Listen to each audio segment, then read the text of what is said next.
dihubungi atau setidaknya call center pengaduan. Nah, untuk memastikan bahwa pengendalian gratifikasinya ini berjalan, pengendalian gratifikasi di luar lapang bisa berjalan. Nah, salah satu lagi contohnya adalah surat pernyataan. Nah, ini kita mintakan kepada pengguna layanan untuk menandatangani surat pernyataan bahwa petugas loket kita tidak menerima gratifikasi. Nah, ini yang menjadi salah satu poin juga. Nah, sekiranya bisa diserapkan. Nah, ini untuk pengawasan internalnya ada finger lock sehingga tidak bisa semua masuk ke back office. Kayaknya di Balikpapan sudah ada ini Bapak Ibu. CCTV yang bisa memastikan bahwa pelayanan di kantor ini benar-benar bisa kita pantau semua sehingga tidak ada gratifikasi atau penegakan integritas di loket maupun di luar lapang sudah berjalan. Next, ada contoh selanjutnya.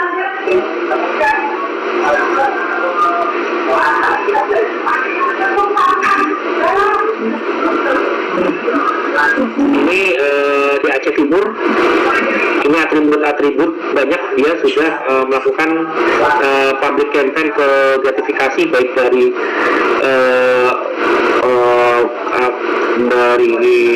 yang paling menarik adalah pemasangan stiker notifing pada setiap perangkat komputer yang dimiliki oleh kantor pertanahan di Aceh Timur. Jadi di Aceh Timur itu setiap perangkatnya, misalnya petugas loket itu ditempelin di depan petugas loketnya bahwa notifing, tidak gratifikasi. Atau kemarin kalau di Aceh Timur karena sistem kerjanya dia berhadapan-hadapan, setiap masing-masing ini akan melihat di komputernya ada notifing ini. Salah satu merubah mindset atau membiasakan budaya terhadap pegawai bahwa tidak menerima notifing atau gratifikasi. Ini yang jadi salah satu kemarin jadi apresiasi juga saat tahun lalu Aceh Timur mulai WBK, sehingga dia ada hal sederhana yang diapresiasi yaitu di setiap komputer di berhadapan itu ditempelkan stiker notifing, sehingga ini memacu atau membuat bahwa mengingatkan setiap saat bahwa pegawai tidak bisa menerima gratifikasi atau melakukan tutup. Ya, next Mbak Elda. Lanjut terus nih. Nah, ini ada salah satu inovasi di Aceh Timur yang baik waktu itu adalah, mungkin inovasinya adalah ruang area terbuka. Mungkin nanti bisa diadaptasi, kalau tidak bisa terbuka adalah diadaptasi adalah mungkin di loket. Di situ memasang pengeras suara yang berisi tentang inovasi pelayanan, informasi seruan untuk tindak gratifikasi. Nah, ini ada, jadi memang di Aceh Timur itu punya suatu taman yang tiap sore itu dikunjungi banyak oleh masyarakat. Nah, ini jadi apresiasi, dan taman itu tidak hanya sekedar taman saja, mungkin di Aceh Timur itu dikasih pengeras suara sehingga mensosialisasikan tentang public campaign gratifikasi dengan gratifikasi, sehingga membantukan mensosialisasikan kepada masyarakat bahwa untuk tidak melakukan gratifikasi. Nah, ini kemarin juga menjadi salah satu yang diapresiasi.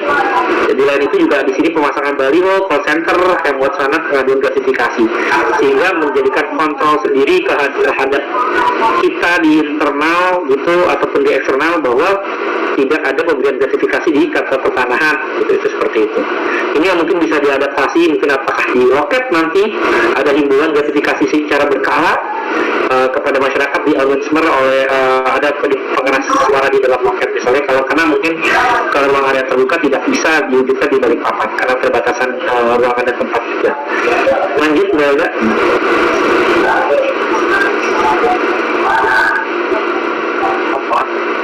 Nah, ini adalah kegiatan gratifikasi yang dilakukan oleh kantor pertanahan Aceh Timur saat ini, yaitu sebagai dukungan setiap ini melakukan terhadap Pemda, masyarakat pelayanan, mitra kerja terhadap gratifikasi, sehingga mensyaratkan mereka turun ke lapang bahkan sampai ke kecamatan untuk mensosialisasikan layanan dan public campaign terhadap gratifikasi. Ini menjadi salah satu yang diapresiasi juga oleh Kemenpan RB bahwa ada inisiatif dari kantor pertanahan untuk turun ke stakeholder terkait, ke masyarakat, ke Pemda dalam hal untuk melaksanakan sosialisasi tentang layanan-layanan kita, sosialisasi tentang informasi layanan, dan juga terhadap public campaign gratifikasi. Ini juga fakta integritas juga bisa diterapkan bahwa tidak semua pegawai bahwa tidak menerima gratifikasi. Ini dilakukan oleh kantor pertanahan Aceh. Lanjut.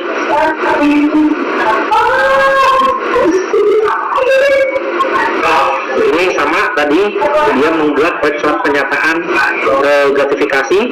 Nah, ini yang tadi saya sampaikan juga, dalam setiap segala kegiatan, misalnya penggunaan KTSL, di Aceh Timur itu selalu mengkampanyekan atau mensosialisasikan tentang penggunaan gratifikasi. Yang menarik di Aceh Timur itu melakukan post-test sejauh mana pemahaman seluruh karyawan kantor pertanahan tentang penggunaan gratifikasi, WBS, dan benturan kepentingan.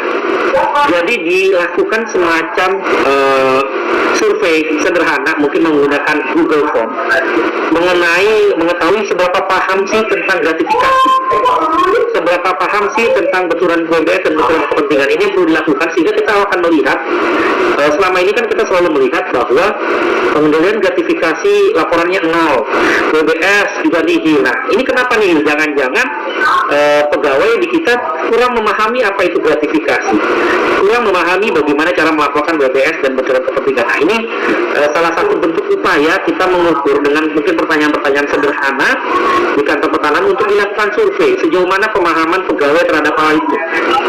Kita akan lihat jangan-jangan pemahaman pegawainya yang kurang sehingga pelaksanaan gratifikasinya belum berjalan. Ini yang sekaligus menjadi bukti evident bahwa kita sudah melaksanakan, masyarakat pegawai sudah tahu tentang alur dan cara-caranya, tapi memang di kita masih belum ada terjadi gratifikasi. Kita bisa plan seperti itu. Lanjut. Ini menjadi role model pembangunan JTI. Ini tadi saya bilang datang ke stakeholder untuk disosialisasikan. Ini mengkampanyekan di dalam kantor yang tadi saya bilang untuk tidak mengurus gratifikasi dan mengurus sendiri. Nah, memang di Aceh Timur ini karena memang layanannya sedikit, ya tidak banyak seperti di Balikpapan. Setiap pengguna layanan langsung di sini, baik di loket maupun ini, diminta membuat surat pernyataan tidak menggratifikasi. Lanjut aja, Belda.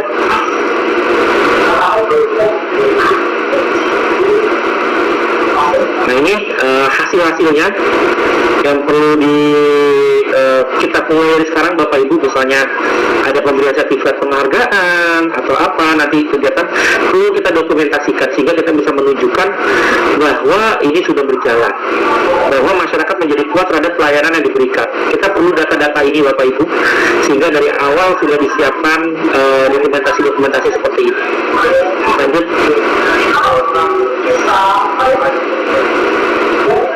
Ini adalah SPIP. Nah, dari SPIP ini tadi balik Mbak. SPIP ini yang pertama adalah kita harus membuat peta analisa resikonya. Ini analisa resiko dibuat harus setiap seksi. Nah, sehingga Aceh Timur sudah melakukan pembuatan dan dia sudah mengakselerasi dengan menggunakan BPKP. Next, kembali lagi peta analisa resiko, saya yakin sudah buat, tapi nanti jadi catatannya kasus harus mewakili setiap seksinya. Nah, bagaimana cara kita menyusun analisa resiko? Karena memang ini kegiatan yang sulit sebenarnya. Maka di BPN ini baru kita rintis dengan membuat permen manajemen resikonya. Tapi karena kita membangun JTI, ini harus sudah ada.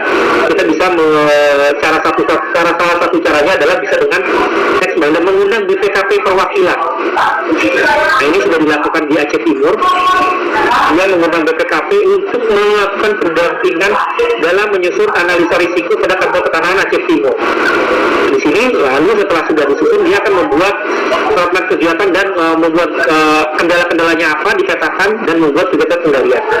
Karena ini memang sulit, perlu kedepannya mungkin kan bisa mengundang narasumber dari BPKP perwakilan untuk melakukan pendampingan terhadap penyusunan analisa risiko. Ini yang kemarin juga menjadi salah satu apresiasi bahwa analisa ini suatu jaminan bahwa analisa risiko yang disusun sudah sesuai dengan ketentuan yang berlaku, yaitu di sini pembinanya adalah BPKP.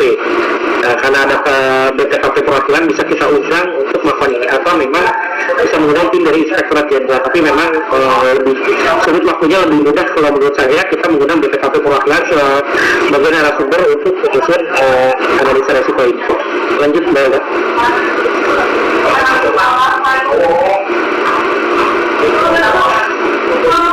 Ini adalah pelaksanaan WBS. Seperti yang kita memang WBS di kementerian kita pun masih sangat ini pelaksanaan WBS-nya. Cuman yang perlu disampaikan adalah kita tetap menyediakan sarana prasarananya seperti apa terkait PBS. Nah, ini yang perlu kita lihat di sini. Di Aceh Timur dia sudah ada sarana pengaduan WBS mulai pakai barcode, QR code, nanti yang pakai terhubung dengan ke Google Form. Sederhana sebenarnya. Nah, ini yang salah satu perlu kita buat, memastikan bahwa WBS itu ada sarananya. Nah, kedepannya mungkin bisa diintegrasikan ke pihak Pusdati terkait aplikasi WBS yang ada di pusat. Lanjut, Mbak Elda.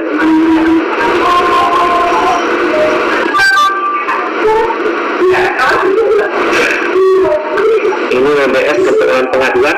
Jadi pengaduan, kalau bisa kita harus punya aplikasi sendiri karena sampai saat ini belum ada aplikasi yang khusus untuk pengaduan.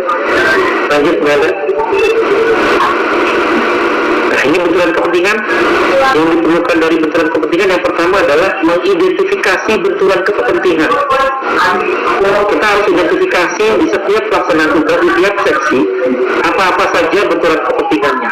Lalu dari hasil benturan kepentingan itu diadakan sosialisasi dan sosialisasi ini. Dan maka kalau di Aceh Timur sesudahnya dilakukan post test atau survei sederhana untuk mengukur pemahaman terhadap tadi benturan kepentingan. Jadi memastikan bahwa sebenarnya pegawai sudah paham terhadap benturan kepentingan yang telah dibuat. Dan perlu juga kalau sudah kita lihat implementasi penegakannya. Karena benturan kepentingan ini ada perlu dilihat apakah ada penegakan benturan kepentingan. Lanjut, Mbak Elda.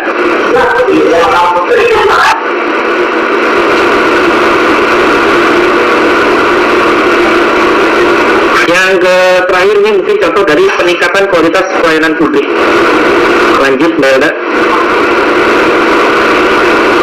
Yang pertama adalah yang dilakukan adalah memastikan maklumat pelayanan ini sudah terpasang, sudah ada. Itu yang pertama. Ini yang dilakukan di Aceh Timur. Kedua, membuat dan menerapkan SOP.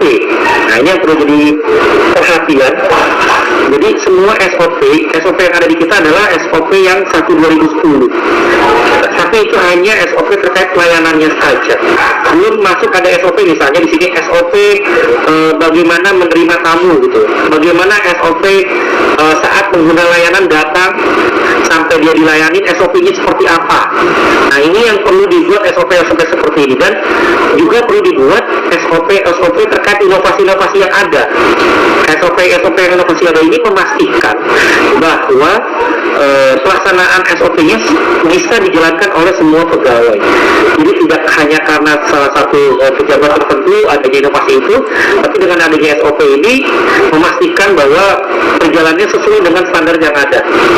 Itu pentingnya membuat inovasi-inovasi sesuai dengan inovasi-inovasi terkait SOP terkait inovasi-inovasi yang ada. Ini yang sudah dilaksanakan di Aceh Timur, dia sudah banyak sekali membuat SOP yang ditetapkan oleh kepala kantor sendiri. Nah, ini yang perlu mungkin disusun, dibahas oleh tim dari pelayanan publik. Kira-kira kalau sudah ada inovasi, apakah inovasi ini sudah ada SOP-nya?